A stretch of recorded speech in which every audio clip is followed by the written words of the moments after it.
नमस्कार, कैसे हैं आप सब। आई होप कि आप सभी अच्छे होंगे। मैं Sangeeta from learn hub, the free learning platform, जहां आप पढ़ सकते हैं math science SST absolutely free at learnhub.com।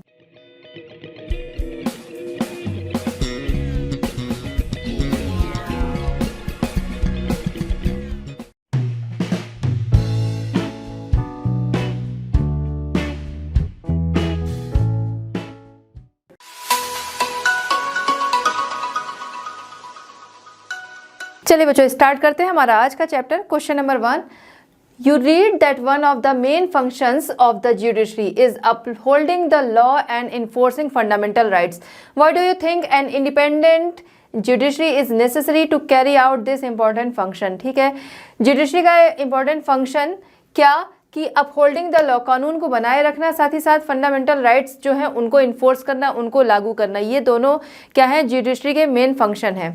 अब व्हाई डू यू थिंक कि इंडिपेंडेंट जुडिशरी जो है वो इस इम्पोर्टेंट फंक्शंस को कैरी आउट करने के लिए कितनी ज़रूरी है। तो चलिए देखते हैं। जुडिशरी जो है उसका इंडिपेंडेंट होना बहुत ज़रूरी है। जुडिशरी अगर इंडिपेंडेंट होगी तभी वो क्या होगी, इंडिपेंडेंटली कोई भी फैसले जो है, कोई भी जस्टिस जो है वो कर सकेगी। अब जैसे देखिए, लेजिस्लेचर, ठीक है, एग्जीक्यूटिव, इनके द्वारा क्या है, लेजिस्लेचर कानून को लाता है, एग्जीक्यूटिव क्या करता है, उसे एग्जीक्यूट करता है, पास करता है। ठीक है, अगर उसमें कोई किसी को कॉन्फ्लिक्ट्स हैं तो वो क्या करता है, कोर्ट जाता है, वहाँ पर अपनी शिकायत करता है, कोर्ट उस पर फैसला सुनाती है कि कानून जो है वो सही है, नहीं है, या इसमें कुछ अमेंडमेंट की ज़रूरत है। ठीक, तो ऐसा जुडिशरी कब कर सकती है, जब वो इंडिपेंडेंट होगी। अगर जुडिशरी इंडिपेंडेंट नहीं है, वो एग्जीक्यूटिव और लेजिस्लेचर के अंडर में काम कर रही है, तो जुडिशरी जब अगर लेजिस्लेचर और एग्जीक्यूटिव के अंडर में काम करेगी तो हो सकता है कि ये लोग अपनी पावर का मिसयूज़ करें, कि जुडिशरी पे अपनी चीज़ें जो है वो ज़बरदस्ती क्या करें, इम्पोज करें, और जुडिशरी को इनकी बातें माननी पड़े। तो जुडिशरी अगर इनके काम में, इनके हिसाब से चलेगी तो क्या होगा कि जुडिशरी अगर क्या करेगी, लेजिस्लेचर और एग्जीक्यूटिव के अंडर में चलेगी तो सही फैसले जो है वो नहीं दे सकेगी। सही फैसले देने के लिए क्या होगा कि जुडिशरी का इंडिपेंडेंट होना बहुत ज़रूरी है, और जिसकी वजह से लेजिस्लेचर और एग्जीक्यूटिव की जो पावर है वो उसका मिसयूज़ ना कर सकें। पहली चीज़। दूसरी चीज़ है क्या, फंडामेंटल राइट्स को इन्फोर्स करना, ठीक है, उन्हें लागू करना।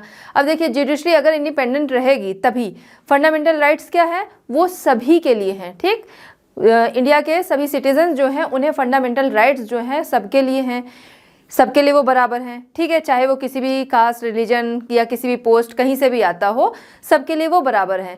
लेकिन अगर कोई व्यक्ति है, कोई सिटीजन है, उसके फंडामेंटल राइट्स किसी स्टेट के द्वारा या किसी व्यक्ति के द्वारा, ठीक है, उनका उल्लंघन होता है, ठीक है, किसी के फंडामेंटल राइट्स को अगर कोई नुकसान पहुंचाता है, तो जुडिशरी अगर इंडिपेंडेंट है तभी वो व्यक्ति जाएगा और कोर्ट में उसकी कंप्लेन कर सकता है या अपनी याचिका जो है वो दायर कर सकता है। ठीक है, कि मेरे इस फंडामेंटल राइट का उल्लंघन यहाँ पर हुआ है। लेकिन अगर जुडिशरी किसी के अंडर में काम कर रही है, इंडिपेंडेंट नहीं है, तो उसको कहीं से भी उम्मीद नहीं होगी कि जुडिशरी जो है वो उसका साथ देगी। ठीक है, तो इसलिए बहुत ज़रूरी है कि जुडिशरी जो है वो इंडिपेंडेंटली काम करे। ठीक, आपको समझ में आ गया कि लेजिस्लेचर और एग्जीक्यूटिव जो है उनकी पावर मिसयूज़, वो अपनी पावर का मिसयूज़ ना करे, इसलिए जुडिशरी का इंडिपेंडेंट होना ज़रूरी है। साथ ही साथ किसी व्यक्ति को अपना जो फंडामेंटल राइट्स हैं वो उसके आहत ना हो, उसको अपने फंडामेंटल राइट्स जो हैं वो सही तरीके से मिल सके, इसके लिए भी ज़रूरी है कि जुडिशरी जो है वो इंडिपेंडेंटली काम करे, अपने दोनों फंक्शन जो है उसमें वो इंडिपेंडेंट हो। ठीक, it is necessary for the judiciary to be independent. It is the independence of the judiciary that allows the courts to play a central role in ensuring that there is no misuse of power by the legislature and executive. It also plays a crucial role in protecting the fundamental rights of citizens, because anyone can approach the courts if they believe that their rights have been violated. ठीक है, तो आपको समझ में आ गया होगा कि judiciary का इंडिपेंडेंट होना कितना ज़रूरी है। चलिए बच्चों, देखते हैं क्वेश्चन नंबर 2। क्वेश्चन नंबर 2 हमारा है, read the list of fundamental rights provided in chapter 1। How do you think the right to constitutional remedies connect to the idea of judicial review. Question क्या कह रहा है कि आपका चैप्टर 1 जहाँ पर फंडामेंटल राइट्स दिए हुए थे वो आपको फिर से पढ़ने हैं कि क्या क्या फंडामेंटल राइट्स थे। ठीक है, अगर आपको याद नहीं है तो आप उसे फिर से पढ़िए।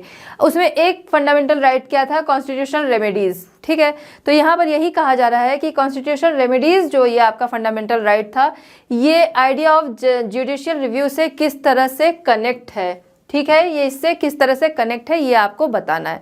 तो सबसे पहले कॉन्स्टिट्यूशन जो आपका रेमेडीज़ है, ठीक है, कॉन्स्टिट्यूशनल रेमेडीज़ जो फंडामेंटल राइट है, इसको अगर हम देखें तो इसके तहत क्या है कि कोई भी व्यक्ति, इसके अकॉर्डिंग हम देखेंगे कि किसी भी पर्सन के फंडामेंटल राइट्स अगर किसी स्टेट के द्वारा या किसी सिटीज़न के द्वारा उनका उल्लंघन होता है, वो वायलेंट होते हैं, तो वो व्यक्ति जो है, वो पर्सन जो है, वो कोर्ट जा सकता है अपने फंडामेंटल राइट्स को पाने के लिए, क्योंकि फंडामेंटल राइट्स पे सभी का अधिकार है। ठीक है, फंडामेंटल राइट्स जो हैं वो सभी के लिए बराबर हैं, सबके लिए हैं। तो अगर किसी के का जो फंडामेंटल राइट है वो क्या होता है, वायलेट होता है, तो क्या कर सकता है, उसके अगेंस्ट कोर्ट वो जा सकता है।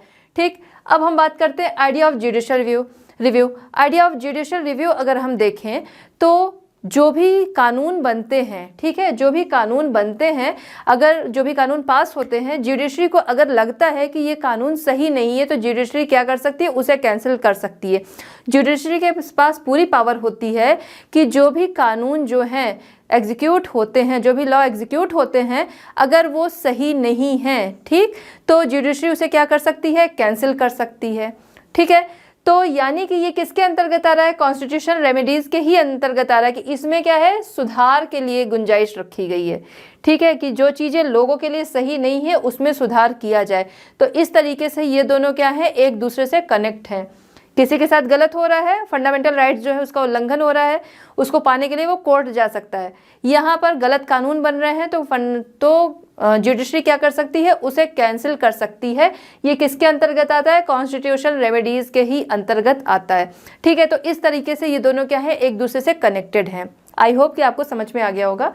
If a citizen feels that his fundamental rights has been violated by the state, then he can go the court by resorting to this right to get the fundamental right. ठीक है, if the judiciary feels that any law passed by the parliament is not accordance with the constitution, then it can cancel that law. ठीक है, Court of law can strike down the law under constitutional remedy.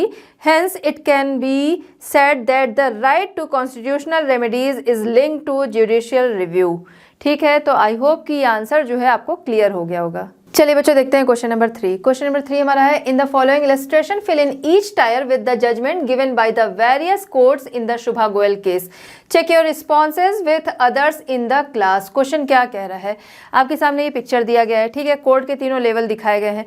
आपको क्या करना है, बताना है कि इन तीनों लेवल की तरफ से सुधा गोयल का जो केस था, सुधा गोयल तो सुधा गोयल का जो केस था उसमें इन तीनों की तरफ से क्या रिस्पांस था वो आपको बताना है। आपका जो भी आंसर होगा वो अपने क्लास के लोगों के साथ आपको मिलाना है, मैच कराना है कि किसका क्या रिस्पांस रहा। ठीक है, चलिए देखते हैं लोअर कोर्ट की तरफ से क्या था। सुधा गोयल, जिसे कि डाउरी की वजह से उसके ससुराल वालों ने जला दिया था, उसकी सास शकुंतला, उसका हस्बैंड लक्ष्मण एंड लक्ष्मण का बड़ा भाई सुभाष चंद्र, ये तीनों ने कहा गया कि सुधा गोयल के फैमिली वालों ने केस फाइल किया था और उन्होंने बोला था कि इन तीनों ने मिलकर उसे जला दिया है। ठीक है, जहाँ पर इन तीनों को दोषी पाया जाता है और इन तीनों को मौत की सज़ा दे दी जाती है, सेंटेंसेस टू डेथ। ठीक है, तो मौत की सज़ा इन्हें दे दी जाती है, जिसकी वजह से ये लोग क्या करते हैं, सुधा के ससुराल वाले जो होते हैं वो क्या करते हैं, अब अपील करते हैं कहाँ पर, हाई कोर्ट। ठीक है, क्योंकि लोअर कोर्ट में तो सुनवाई हो चुकी है, अब वो अपील करते हैं हाई कोर्ट की तरफ।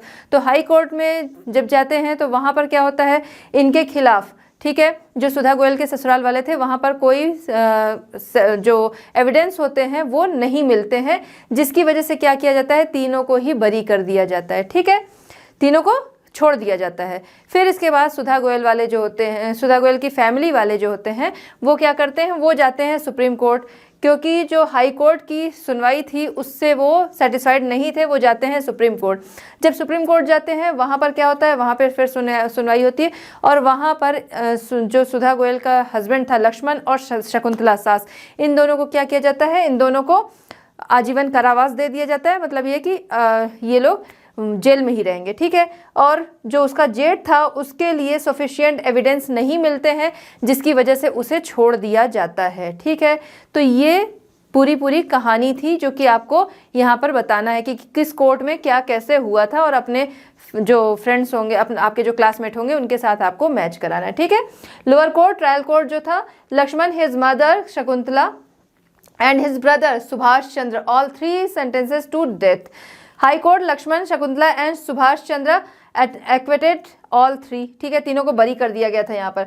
फिर सुप्रीम कोर्ट जाते हैं जहाँ पर उसकी फैमिली वाले और उसके जो पड़ोसी थे उन सभी ने बयान दिया था कि उसको परेशान किया जाता था, आवाज़ें आती थी, फिर जब लोग जाके देखे भी थे तो लोगों ने देखा था कि वो जल रही थी, ठीक है। तो इस वजह से Lakshman and Shakuntala were given life imprisonment while Subhash Chandra was acquitted for lack of sufficient evidence, insufficient evidence थे, तो इस वजह से उसको छोड़ दिया गया था। चलिए बच्चों देखते हैं क्वेश्चन नंबर 4। क्वेश्चन नंबर 4 हमारा है, keeping the Sudha Goyal case in mind, take the sentences that are true and correct the ones that are false. क्या करना है, सुधा गोयल केस जो था वो अपने माइंड में रखना है, उसके अकॉर्डिंग यहाँ पर स्टेटमेंट्स हैं, आपको ट्रू फॉल्स में आंसर करना है, जो ट्रू है उन पर टिक करना है, एंड जो फॉल्स है वहाँ पर आपको लिखना है, आंसर करना है कि क्यों ये फॉल्स है, ठीक है।